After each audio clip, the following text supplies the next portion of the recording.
Hello, everybody. This is Professor Mark, and I basically teach chemistry, but I love teaching more than one subject. So I think to myself to start teaching Arabic classes, and that's because I love the Arabic grammar, and my native language is Arabic. So I thought that I could benefit some people out there, and excuse me for my poor English.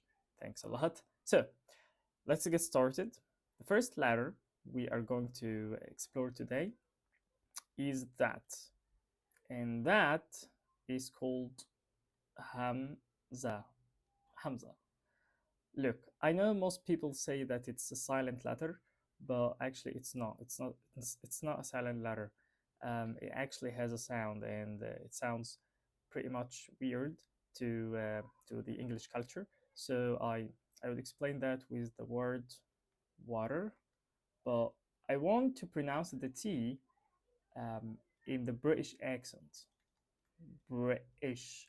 And I know you saw or you listen to how I pronounce the word British, like it's and here if you want to pronounce the word water in a British accent, you'll get water, uh, uh. And the sound of the T is actually the sound of the Hamza in Arabic. And I know it's hard because you can't pronounce it um, when it's alone. You only pronounce it when there are some letters before it or after it, and that's the hard thing about that letter. But you have to think about the British accent, the T, the pronunciation of the T letter in the British accent, and you get to the Hamza.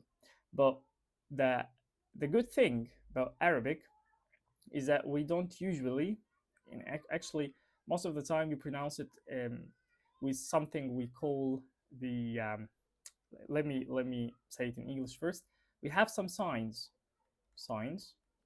that we put on the words. I'm sorry, on the letters in Arabic letters.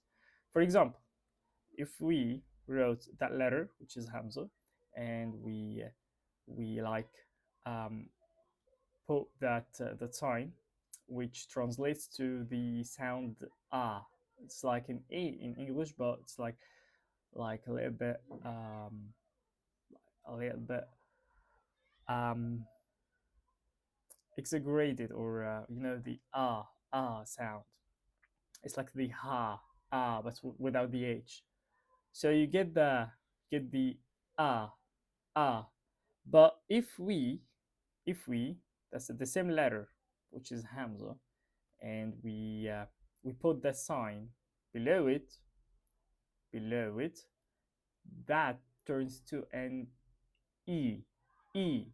So that that is an ah, but that is an e, which I know that you may think that, come on, that's a silent letter and you only pronounce this, but actually no, because if you think about the Hamza as the pronunciation of the T in the British accent, you get the and then this is like the A in English, so it's ah, but this it's an e, but that's when it gets exciting, because if we put that's the same letter, but we put this sign, this sign, it becomes ooh, ooh, ooh.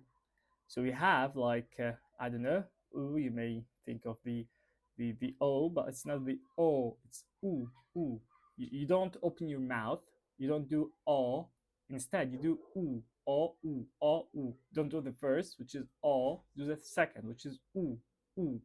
So the pronunciation of this group is ooh. That's an a. That's an e. And let me be clear about that. In Arabic, actually, we don't say the Hamza.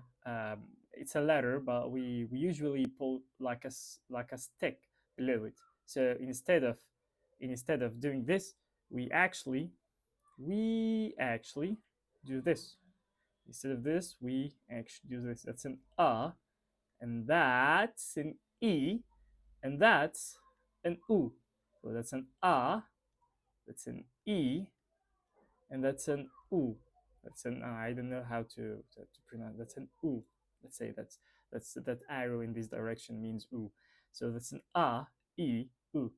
So these are the most famous signs in Arabic: the a, the e, and the u. There are other signs, but I think for this lesson, for this 5 minutes lesson, I think that's enough for today.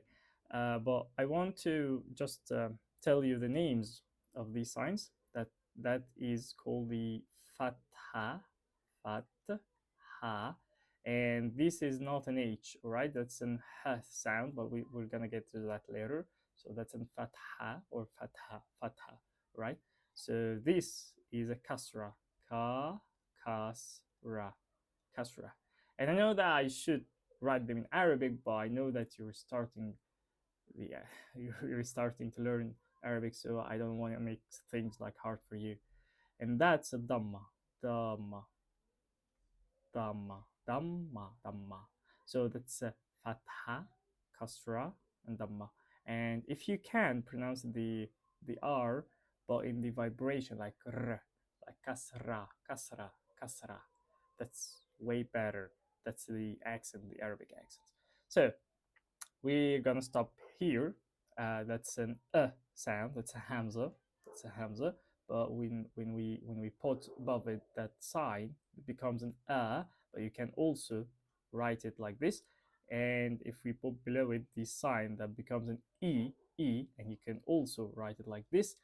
And if we put above it that sign, it becomes oo, and also you can write it like this. The sound, this sign is called fatha, this sign is called kasra, and this sign is called dhamma. I hope you enjoyed. Thanks for watching. See you in the next